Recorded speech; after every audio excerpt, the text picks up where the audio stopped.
ये दो एलिमेंट मान लो जिसको मैं ए और बी बोल रहा हूं, ये दोनों ना सी से जाकर टकरा गए, छोड़ देते हैं। यहां गैस आता है, वहां वॉल्यूम की बात होती है। डाल्टन वहां हाथ खड़ा कर दिया, भैया मैं नहीं। मैं अगर आपसे डाल्टन से एटॉमिक थ्योरी पूछूं बताओ, तो लॉ ऑफ केमिकल कॉम्बिनेशन के रूल्स को डाल दोगे, डाल्टन से एटॉमिक थ्योरी हो गई। हो गया ना?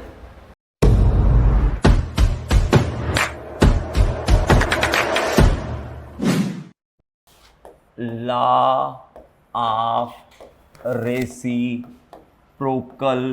या इसी को बोलते हैं इक्विवेलेंट। ठीक है, ये ऐसा बोलते हैं। मैं डेफिनेशन को लिखा देता हूं, वो ज्यादा अच्छा रहेगा, है ना।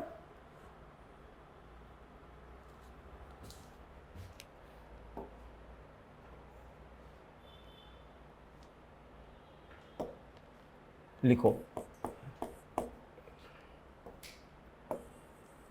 बड़े बड़े लेटर में लिखा दूं तो ज्यादा अच्छा रहेगा।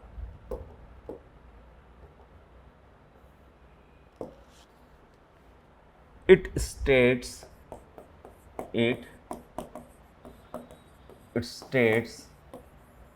that if two element, मैं डेफिनेशन पहले लिखा देता हूं, समझाऊंगा मैं अलग से ना। Two element A and B combine, थोड़े बड़े बड़े लिख रहा हूं ताकि दिखे सबको। Combine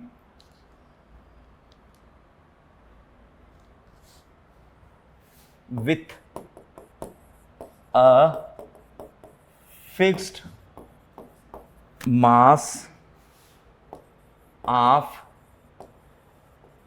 element C to form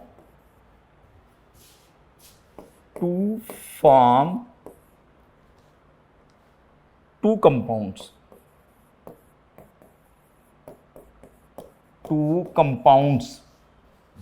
Okay, then the ratio of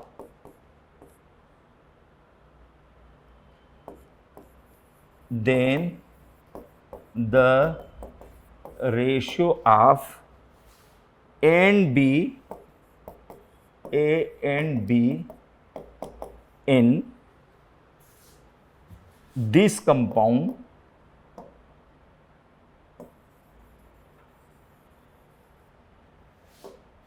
and B in this compounds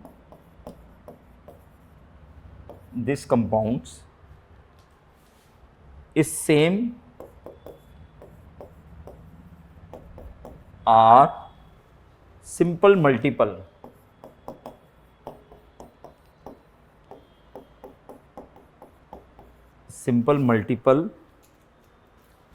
of the ratio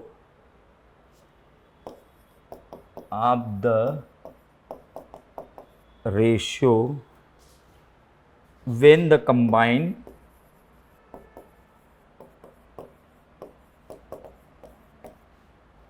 combines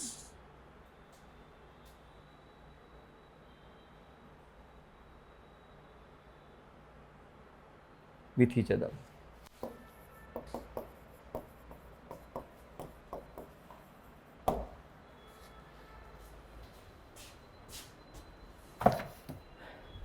ठीक है, इसको आप लिख लीजिए। ये आपके सिलेबस में नहीं है तो लिख लीजिए, ठीक है ना। इसका एक कहानी लिख लीजिए, समझाऊंगा तो मैं अपनी स्टाइल में ही, समझ में आ जाएगा। कहानी सिंपल है ना, समझाऊंगा मैं।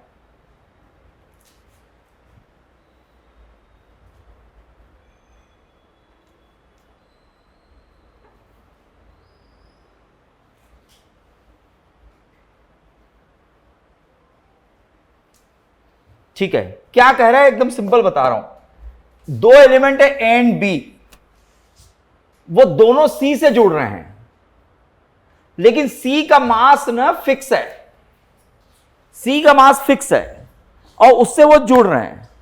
जुड़ने के बाद जो बनाना है बनाएंगे, जो बना ए सी बना बी सी बना, वो आपस में जुड़ के रहे। तो इनमें जो ए और बी का मास यूज हुआ है ना, तो ए बी को आपस में जोड़ोगे तो वो मास उसी के इक्वल दिखेगा। छोड़ देते हैं, मैं इसको हटा रहा हूं, ए लो मैं समझा रहा हूं। अब जैसे मैं क्या किया, सी को कॉमन ले लेता हूं, दो एलिमेंट एच और ओ ले लेता हूं। ये जो सी है सी को ही मानता हूं, ये दो एलिमेंट मान लो जिसको मैं ए और बी बोल रहा हूं, ये दोनों ने सी से जाकर टकरा गए और मिलकर कुछ बनाएंगे। आप बताओ सी और एच मिलकर क्या बनते हैं? CH4 बनते हैं। सी और ओ मिलकर क्या बनते हैं? CO2 बनते हैं। अब ये कह रहा है कि कॉमन कौन है? ये कॉमन है, ये दोनों से मिल रहे इसलिए ये कॉमन है। अब इसमें तुम मास रेशियो बनाओ, इसका मास रेशियो लिखो। मैं इसका मास रेशियो लिख रहा हूं। इसका मास कितना? 12। इसका मास कितना? 4। इसका मास कितना? 12। इसका मास कितना? 32। तो ये कह रहा है कि कॉमन कौन? मैं का सी। तो जो कॉमन सी है उसका मास रेशियो जो है वो पहले ना सेम होना चाहिए। तो सेम तो है, ये सेम होना जरूरी है, ये कह रहा है, ये कह रहा है इसका सेम होना जरूरी है। तो सेम ही तो है यार, नहीं होता तो पहले मैं सेम करता और इत्तेफाक से सेम निकल गया, और नहीं होता तो मैं सेम करता। ये कह रहा है ए एंड बी किसी से एक एलिमेंट से मिलते हैं जिसका मास दोनों में फिक्स हो। मैं कहा फिर अब जो बचे वो उनको आपस में मिलाओ, तो देखना उसका जो मास रेशियो है ना इसके मास रेशियो के इक्वल या मल्टीपल आएगा, समझ जाओगे। इन दोनों में बचा कौन? इन दोनों में बचा कौन? कौन? H। ये A और B को आपस में मिलाओ। H और O के मिलने से क्या बनता है? आप बताओ क्या बनता है? H2O। H2 में हाइड्रोजन ऑक्सीजन का रेशियो निकालो। निकाले? H का बताओ कितना है? 2। O का कितना है? 16 है। अब मैं 2 और 16 को डबल कर दूं, इसको डबल कर देता हूं ना। आप डबल का ट्रिपल करो, आधा करो, तुम्हारी मर्जी। आप बताओ कितना आ रहा है? जल्दी बताओ कितना आ रहा है? ये कितना आ रहा है और ये कितना आ रहा है? ये देखो ऑक्सीजन यही 32 दिखा, एकदम वही दिखेगा। और ये जो 4 है वो 4 आपको ये वाला 4 दिख रहा है।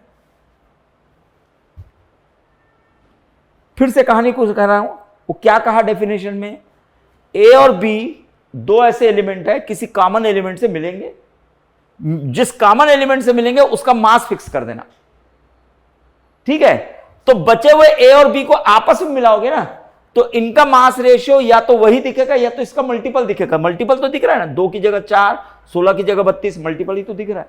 या तुमको अगर मल्टीपल नहीं दिखाना है, वही दिखाना है, तो 2 करके वही दिखा देता हूं, मेरे क्या है। आया? ऐसे ही होता है, ठीक है। ये रेसिप्रोकल है। ये अभी आपके एनसीईआरटी में ये नहीं दिखा डेफिनेशन, तो मैं रोक दिया, लेकिन फिर मैं सोच रहा हूं कि जब कर रहे हैं तो कर ही लेते हैं। तो मैं डेफिनेशन भी बता दिया और किससे कहानी भी समझा दिया। उसकी स्टोरी समझ में आ गई ना। जो कॉमन है उसको फिक्स करो, जो कॉमन है फिक्स करो। मैं आप बोलोगे तो मैं फिर चेंज कर देता हूं। क्या? चलो ऑक्सीजन को कॉमन कर देता हूं और 2 लोग को, कार्बन और हाइड्रोजन को मैं मिलाता हूं। चलो बताओ कैसे लिखूंगा? ए लो, इससे क्या बनेगा जल्दी बताओ? CO2। इससे क्या बनेगा? H2O। ठीक है, चेक करो। C का मास रेशियो बताओ। C कितना जल्दी बताओ? 12। ऑक्सीजन कितना है? 32। इसमें हाइड्रोजन कितना है? 2। ऑक्सीजन कितना है? 16। अब इन दोनों में कॉमन कौन है जल्दी बताओ? इन दोनों में कॉमन कौन है? ऑक्सीजन कॉमन है। तो ऑक्सीजन का मास फिक्स करो। यहां ऑक्सीजन का मास कितना है और यहां कितना है? सेम है क्या? सेम कर। इसको 32 कर दूं, इंटू क्या करोगे तो ये कितना हो जाएगा और ये कितना होगा? अब ये फिक्स हो गया। ऑक्सीजन को इसलिए फिक्स किया क्योंकि ऑक्सीजन को मैं कॉमन किया था। अब 2 बाकी बचे हुए 2 लोग को आप जोड़ो और देखो क्या आता है। कौन है बाकी 2 लोग? जल्दी बता कौन है? कार्बन और क्या लिखूं? CH4। अब बताओ इसमें मास रेशियो निकालो। कार्बन का कितना है? हाइड्रोजन का चेक करो। ये देखो हाइड्रोजन का 4 आया और कार्बन का ये देखो 12 आया, वही आएगा। जो ए और बी जिस मास में इनसे मिले थे, आपस में जब मिलेंगे उनका मास वही दिखेगा जो उधर मिलने में आया था। आया समझ में? लिखो बच्चा, ठीक है ना? लिखो।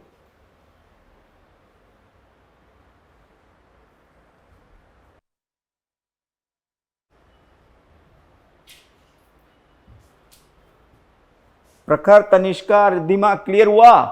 रेसिप्रोकल लॉ लिख लिया आप लोग?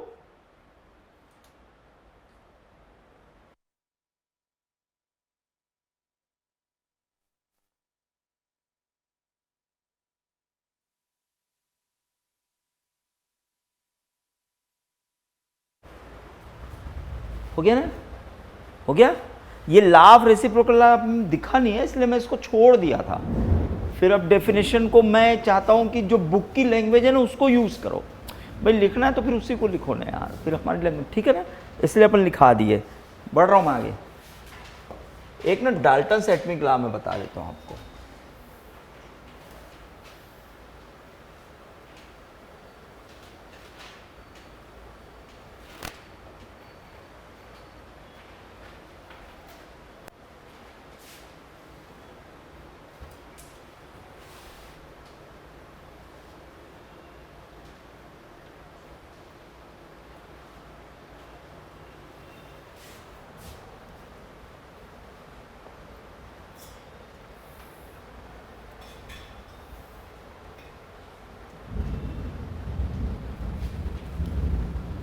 ठीक है बच्चा, एक ना डाल्टन्स एटॉमिक थ्योरी में थोड़ा सा बता देता हूं आपको।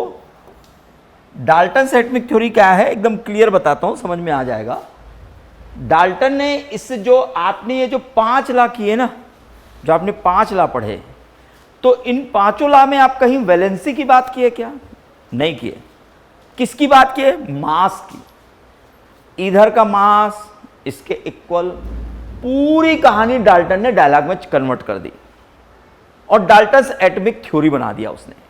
एटम के बारे में उसी ने बताया। एटम मतलब इंडिविजुअल, एक ग्रीक वर्ड है एटम मतलब इंडिविजुअल। उसको उसने कहानी कही, एटम मतलब सबसे छोटा, स्मॉल, अकेला। उसने कहा कि कोई भी कंपाउंड बनता है इस एटम से ही बनता है।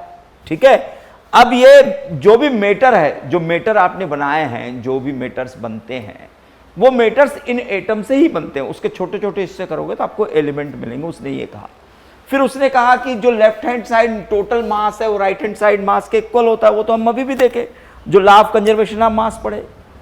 ठीक है, आप समझ रहे हो ना? ये सारी कहानी को उसने रिवाइज किया। जैसे इसमें लिखा है matter consist of individual atom, individual atom से बना होता है। All atom given element have identical property including identical mass, मतलब उनकी खुद की आइडेंटिकली प्रॉपर्टी होती है हर एटम की। उनका खुद का पर्सनल एक मास होता है, ये तो हमको भी पता है। ऑक्सीजन का मास 16 होता है, उसका खुद का मास होता है। CO2 में जाओगे तो उस मास को कंसीडर करते हैं। वो कह रहा है, वो भी ठीक है। Compound are form when atom of different element combined in a fixed ratio. ये फिक्स रेशियो में मिलते हैं, ये फिक्स रेशियो में बताया ना। ये सब जो लॉ ऑफ मल्टीपल आपने जो पढ़ा या लॉ ऑफ रेसिप्रोकल जो आपने पढ़ा, ये फिक्स रेशियो की कहानी तो समझा रहे हैं। भैया फिक्स रेशियो मिलता है, भैया H2O क्या है? ये फिक्स है भैया, फिक्स रेशियो में मिलते हैं। पानी ना 2:16 है तो 2:16 है, तो फिक्स रेशियो है। या कार्बन डाइऑक्साइड बना या कार्बन मोनोऑक्साइड बना, इनका भी रेशियो फिक्स्ड है। ये डाल्टन कह रहा है। मतलब मैं अगर आपसे डाल्टन्स एटॉमिक थ्योरी पूछूं बताओ, तो लॉ ऑफ केमिकल कॉम्बिनेशन के रूल्स को डाल दोगे, डाल्टन्स एटॉमिक थ्योरी हो गई। कोई नया और कोई डिफरेंट नहीं है, वो हो गए। लेकिन ये फेल हुई कई जगह। क्या फेल हुई आप बताइए? इसमें उसने कंसेप्ट गैल उसेक का रिलेटेड नहीं है। इसमें 5 लॉ है ना, गैल उसेक लॉ को छोड़ देना। इसमें 4 लॉ की बात कर रहा है। ये 4 लॉ पर बेस्ड है पूरा। बिल्कुल अच्छे से लिख लो, डाल्टन्स एटॉमिक थ्योरी लिखो। जो मैंने 4 लॉ बताया उसके बेस पर बना हुआ है 4 लॉ। 5 लॉ कौन कौन से फिर से बताओ?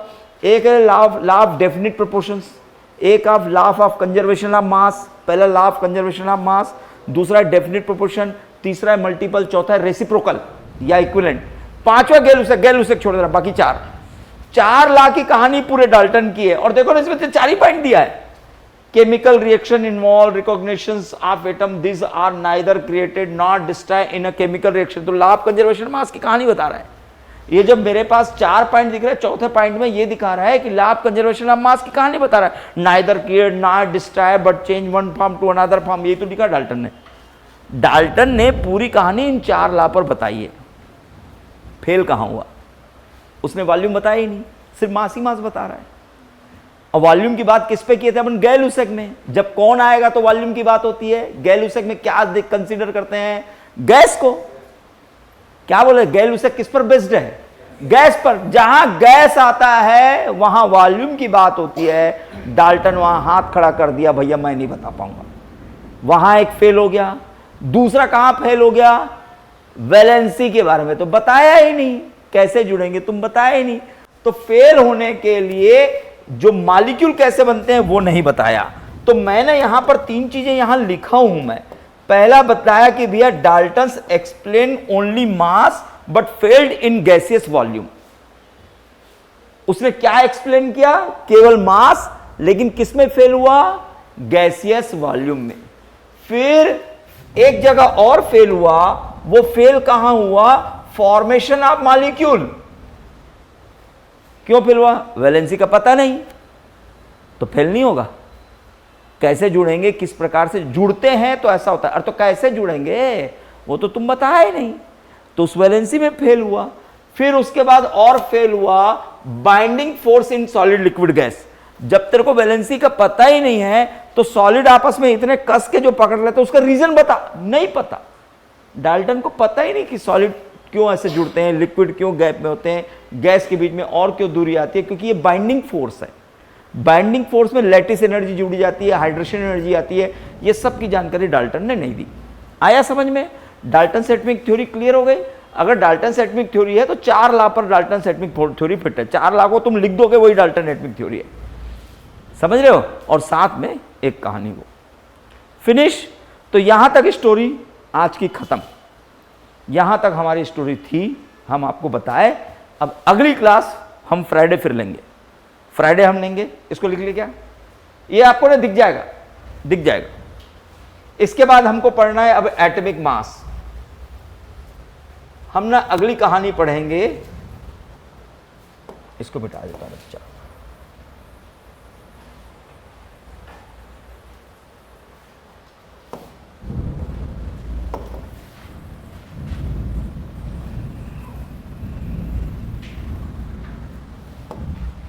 हम अब पढ़ेंगे एटॉमिक मास। अगली class atomic mass, average atomic mass, ये पढ़ेंगे। फिर स्टार्ट करेंगे मोल कंसेप्ट। इसके बाद चैप्टर फिनिश। इतना ही चैप्टर है। मोल कंसेप्ट थोड़ा सा बड़ा है, थोड़ा बड़ा है, लेकिन सबसे मजेदार है। अभी तक आप ना जनरली ना चीजें थ्योरी व्योरी पढ़ रहे हो, ठीक है ना? यहां पहुंचेंगे, अब थोड़ा सा ना कैलकुलेशन शुरू होगा। अब थोड़ा सा कैलकुलेशन आएगा। प्रिपेयर हो क्या ना, बिल्कुल फ्रेश माइंड में आओ। ठीक 6 बजे हम क्लास चालू कर देते हैं। 5 मिनट पहले आने की कोशिश करना है आपको, है ना? चलो मिलते हैं आपसे अगली क्लास में।